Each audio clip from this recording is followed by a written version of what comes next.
Você já teve a sensação de lembrar de algo com nitidez e descobriu que a sua memória estava errada? Isso acontece com mais frequência do que imaginamos, sabia? Mesmo que a gente tenha uma boa memória, somos propensos a ter lembranças falsas. É isso mesmo. Vamos entender por que isso ocorre e como nossas recordações muitas vezes podem nos enganar. Vamos conversar com André Davim, PhD, pós-doutor em neurociência. Olá, André, bem-vindo à revista. Olá, Darcy, boa noite, obrigado pelo convite. É uma honra para mim, estou aqui à disposição de vocês. Para nós recebê-lo também. Como as memórias são formadas para a gente começar? Então, nós temos uma área do cérebro muito importante que nós chamamos de hipocampo, que seria mais ou menos o nosso HD, não é? Como se fosse um HD de um computador. Nós temos no nosso cérebro duas áreas situadas cada um em um hemisfério do cérebro, e lá nós temos a capacidade, né, de armazenar informações que são oriundas do ambiente externo e também do ambiente interno, e que a gente nisso produz um repertório que nós chamamos de memória, que está baseado naquilo que, a partir dos estímulos sensoriais oriundos do ambiente, a gente dá um significado a isso e registra isso como uma memória. E isso fica lá à disposição por segundos, minutos, dias, horas, anos, a depender da modalidade do estímulo, a depender das capacidades cognitivas de cada pessoa, mas é um repertório que fica lá à disposição, né, independente do tempo, para que a gente possa fazer resgate e utilizá-la quando for necessário. Há alguma forma da nossa memória não ser sugestionada por lembranças não verdadeiras que nunca existiram? Existe. Nós temos a capacidade, porque assim, nós vivemos num mundo que hoje é um agente estressor. Nós recebemos muitos estímulos e o cérebro tem essa capacidade de, a partir desses muitos estímulos que chegam até ele criar diversos repertórios, né? Então existe sim a possibilidade de nós criarmos imagens, dar uma história, criar um enredo e a partir disso se transformar numa memória que na verdade a gente nunca viveu, mas que a gente montou. Eu costumo dizer que é como se fosse um quebra-cabeça, onde eu tenho várias peças que elas se encaixam, mas não dão um significado tão grande para a gente.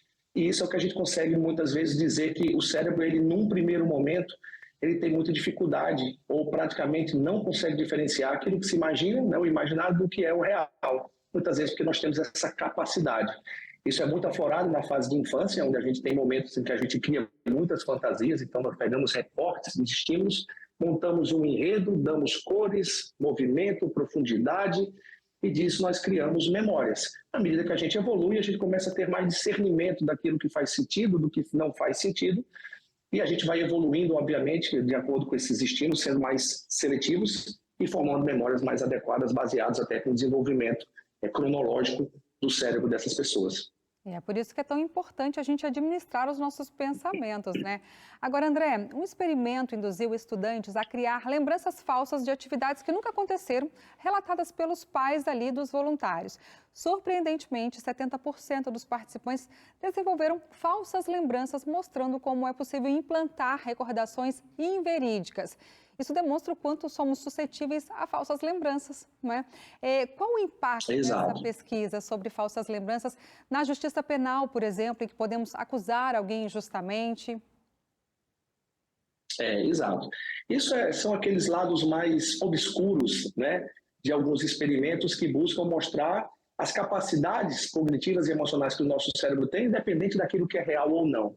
Mas, de alguma forma, a gente tem alguns vieses nesses tipos de pesquisa, porque, por exemplo, a partir do momento que você induz a criação de uma imagem, você está estimulando o cérebro a pegar repertórios que ele já existe, mesmo diante de uma coisa que não aconteceu, e fazer isso se tornar uma realidade.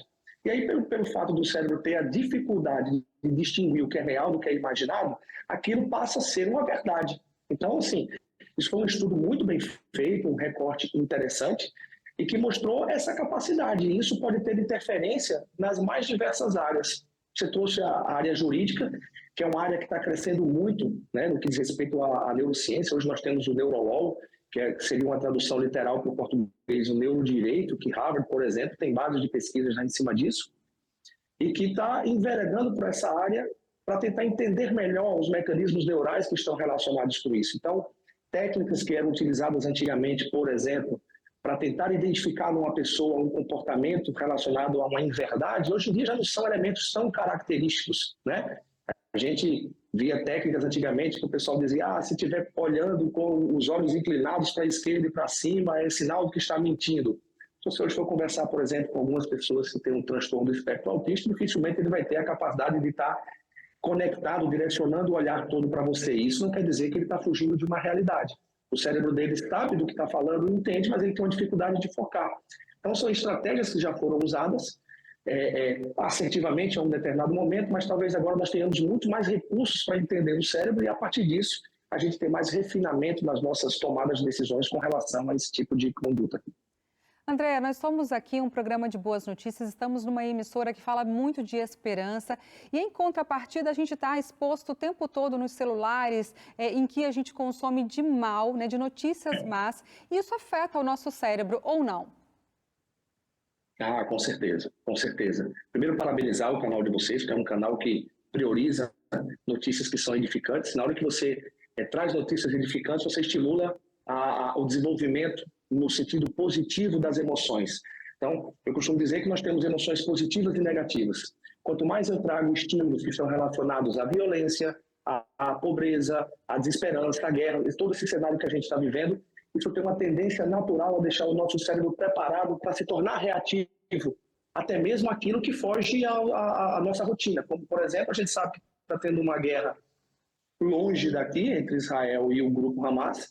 A gente sabe que aqui não vai explodir uma bomba, que aqui possivelmente a gente não vai ter um atentado terrorista, mas pela notícia que chega para a gente, as imagens que a gente vê, o cérebro da gente já ativa duas áreas importantes que nós temos, uma que nós chamamos de amígdalas, as amígdalas cerebrais, que são áreas que estão relacionadas com o comportamento de medo e agressividade. Então, é como se o cérebro ele ligasse uma luz vermelha no nosso cérebro e dissesse, precisamos estar em estado de alerta porque algo perigoso está acontecendo.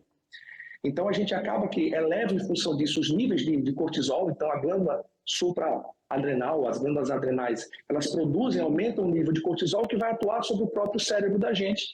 E nisso pode diminuir nossa capacidade de tomar decisões corretas, né? Da gente, às vezes, agir muito mais na impulsividade como mecanismos de defesa, nos tornando mais agressivos, ou seja, mais reativos de uma forma geral. Então, essas notícias em nada nos agradam e edificam principalmente aqueles cérebros de primeira infância, cérebros de segunda infância, que ainda não tem muito discernimento do certo e errado, né? Não tem noção muito grande ainda das proporções disso tudo, diferentemente de um cérebro adulto que, a depender do desenvolvimento cognitivo e emocional, consegue dar determinados filtros e absorver com menor impacto todas essas informações que trazem esse estado de alerta constante. É isso. E você de casa pode escolher o que você vai assistir, o que você vai consumir e como você vai nutrir o seu cérebro, sabendo que tem consequências no seu organismo, na sua saúde, no seu modo de viver. Muito obrigada, André. Um abraço para você. Eu que agradeço, Dácia. Um abraço a todos vocês que estão assistindo e até uma próxima. Tchau, tchau.